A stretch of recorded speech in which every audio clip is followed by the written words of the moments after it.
Good afternoon. Today in lecture 6 of metallurgy, we will be discussing the last topic, that is the refining. We have seen already the concentration of ore, reduction of ore. Now it is refining of the ore. So what is refining of the ore? Refining is nothing but we are removing the impurities, any impurities which are present associated with the metal, to make a crude metal into a pure metal. So by the process of reduction, we are getting crude metal, in which the metal is around 96 or 97% pure, but it has some impurities. So in order to make it pure, that is 99.9% pure, we are going for the techniques, that is refining of the ore. So what are the different types of refining ore methods which are used for different types of metals? We'll be discussing them now.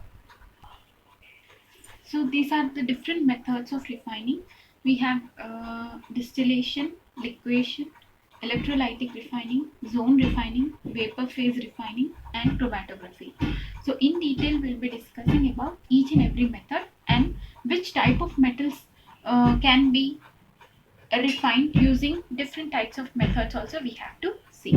So the first one is distillation. Distillation is a process where low boiling metals are easily separated using the process or technique of distillation.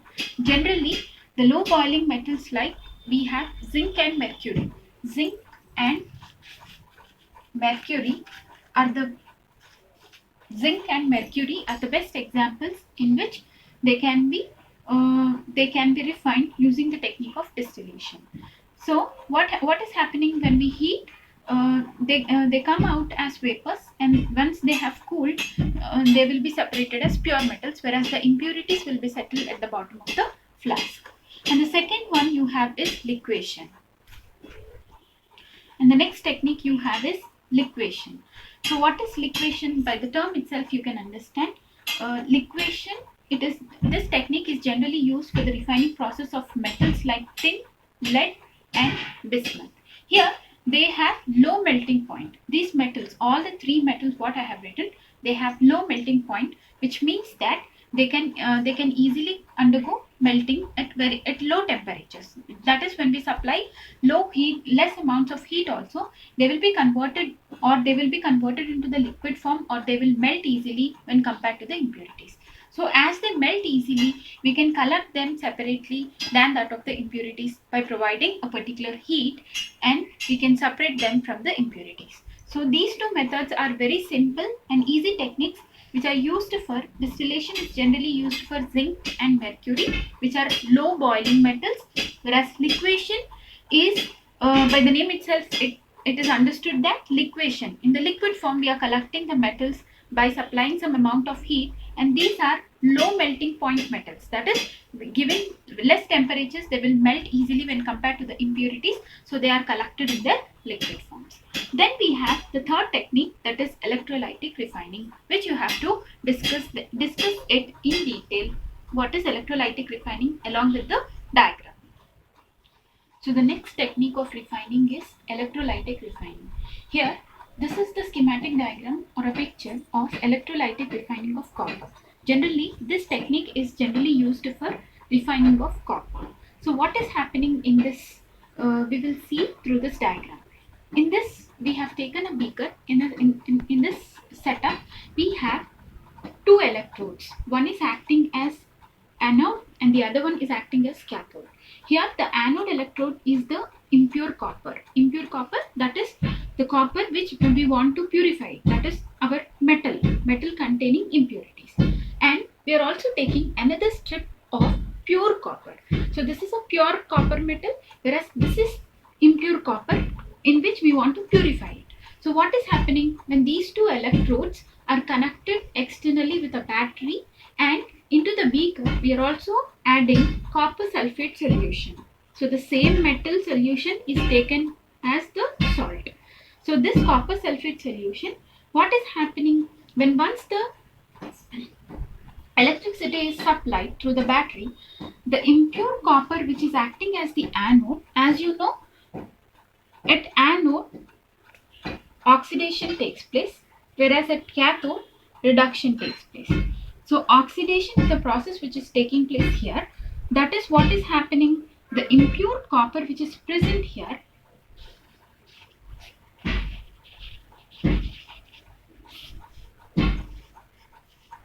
is undergoing oxidation. That is, it is losing 2 electrons and it is becoming Cu plus 2. That is Cu plus 2 ion. So this Cu plus 2 ion is getting into the solution. So after all the copper from the impure copper is getting converted into Cu plus 2 ion, all these Cu plus 2 ions are moving towards the anode, towards the cathode. So at cathode, what is the reaction at cathode? It is reduction. So all the copper plus 2 ions are taking 2 electrons and converting into copper metal. So here the impurities which are present in this metal along with the copper, as you know, copper is converting into its ionic form Cu plus 2, and the impurities like selenium, tellurium, platinum, gold will be settled down here at the bottom of this rod only. Here if you see, the rod is thick. Impure copper rod which is acting as the anode is thick, whereas the pure copper rod which we are taking, it is thin. So time being, what happens, as the impure copper is melting, all the copper from this impure copper anode is getting converted into Cu plus 2 ions, and these ions are going towards the cathode and they are getting reduced to pure copper. So that is how all the impurities are settling down and the impure copper is purified and it is going and settling on the cathode. So this is electrolytic refining of copper using this setup. Okay, so here we can collect our pure copper from this cathode, and whereas the impurities will settle down at the bottom of the beaker. So this is electrolytic refining of copper. So this technique can also be applied for zinc. Okay, the next technique we have is zone refining. So the next technique we have is zone refining process. So zone refining process is the most important method because most pure form of metals can be obtained by this zone refining process. In zone refining process, what we are doing, we are taking our metal rod. So this, if you see here, this is your metal rod, and this metal rod is heated by using moving or mobile circular coils. So these are mobile circular coils, that is nothing but they are moving from one end to the other end.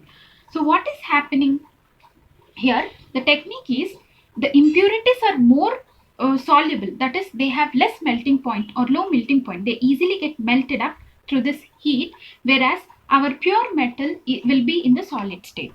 So what is happening, this is the metal rod which is impure now, which has impurities, and as I have said you, impurities are more soluble, or they become into the molten state, or they melt very easily when compared to our solid metal. So metal will be present in its solid form only, whereas all the impurities will be present in the molten or the melt state.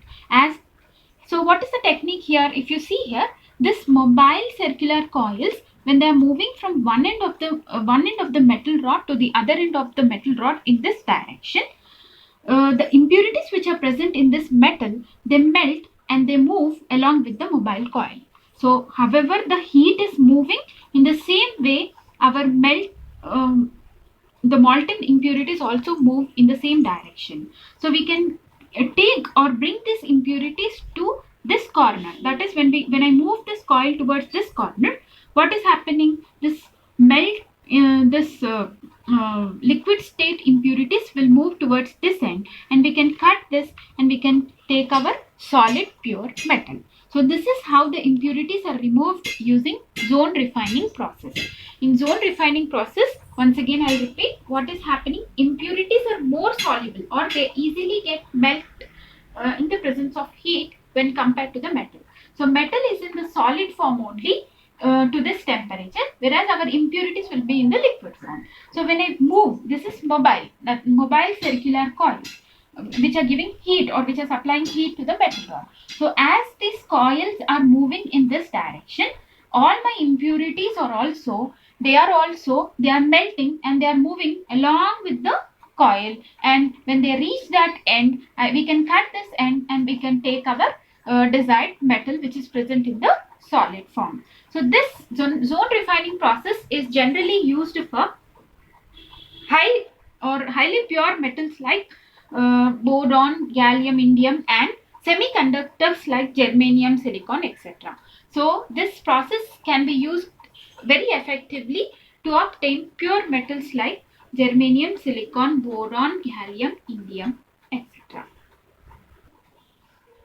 So the last but one is vapor phase refining. In vapor phase refining, as the name itself says, that is, we are refining the metal in the vapor phase.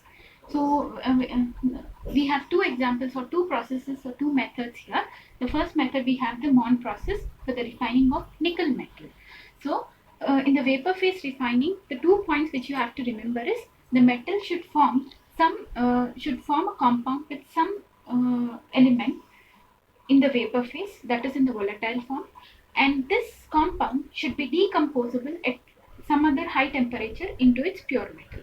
Okay, so we will first talk about the Mond's process. In Mond's process, what is happening? Mond's process is generally used for refining the nickel metal.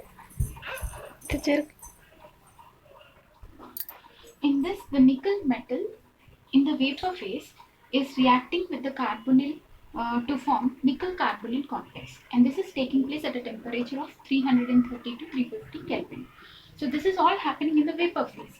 So it is reacting with some reagent and it is forming a volatile compound, nickel tetracarbonyl. And this volatile compound, upon further heating, it will undergo decomposition very easily into the metal nickel and into its carbon monoxide.